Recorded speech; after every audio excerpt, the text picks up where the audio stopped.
think enough attention's to this capital gains proposal we got last night. I think that might be sprinkled in here. But anyway, GDP's getting all the attention. Steve laid it out nicely. What is your take?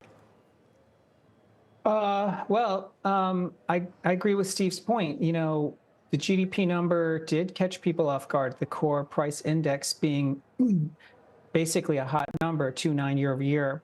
But it is going to come down to the revisions, which everyone expects. I think there's also now a disconnect between the CPI numbers we're seeing and like what we hear from companies or even, consumer surveys. I mean, for instance, in just this first quarter earnings season, the mentions of inflation as a problem is now at the lowest level since the first quarter of 2021. So it makes me wonder how is inflation accelerating when fewer companies are even mentioning it as a problem in the first quarter? I think that there are catalysts, in the next couple of weeks. I mean, the first one, of course, is tomorrow to see really what March inflation looks like. But I think the earnings backdrop has actually been very supportive. 80% of companies are beating. So as painful as the last couple of days have been, and really the last couple of weeks, I actually think it's the risk reward's positive here. So the firm landing is here, in my opinion. We did hear from Whirlpool. We did hear from Harley Davidson that they are having difficulty passing through rising input costs to the consumer. And that's not a bad thing.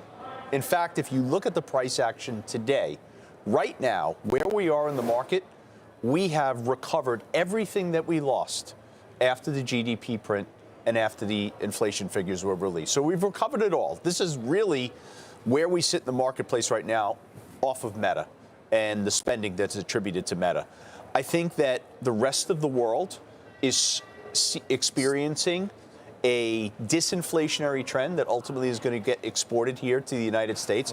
Brian, you look at Europe, you're talking about inflation readings that are in the twos, whether it's France or Germany. Italy's at 1.2. Asia is in outright deflation. That's coming here, and I just don't think that's a bad thing.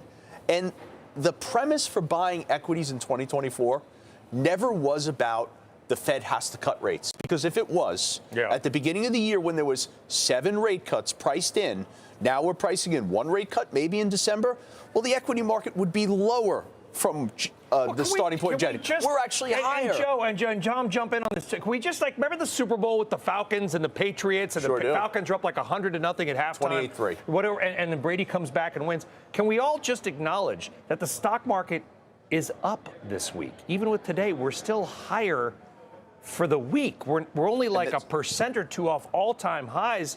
Market has one big down day.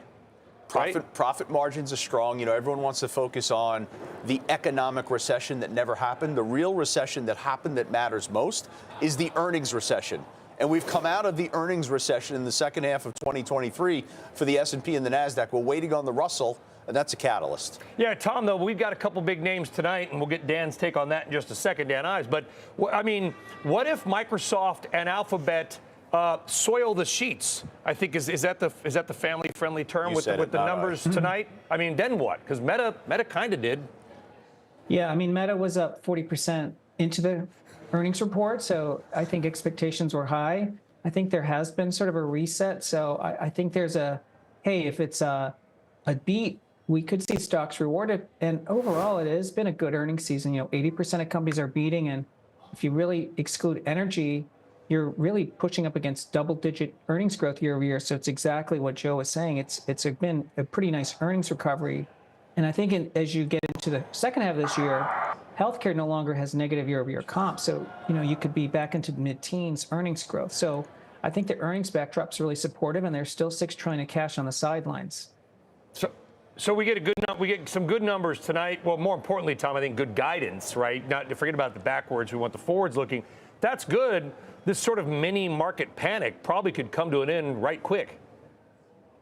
That's right. I think part of this is that as Steve was saying, the inflation, so market's perception of inflation is not clear right now, because I think there's a camp of folks who think it's reaccelerating. And I think the March CPI kind of fueled that narrative. So maybe April is really the tiebreaker, and that's not for a couple of weeks, but it's also doesn't mean you have to wait forever to get some idea what's going on. All right, it's Tom Lee. Very different backdrop, though, than a month ago. Tom, we really appreciate your views. Thank you very much. All right, still got Joe here, who's bringing the affordable.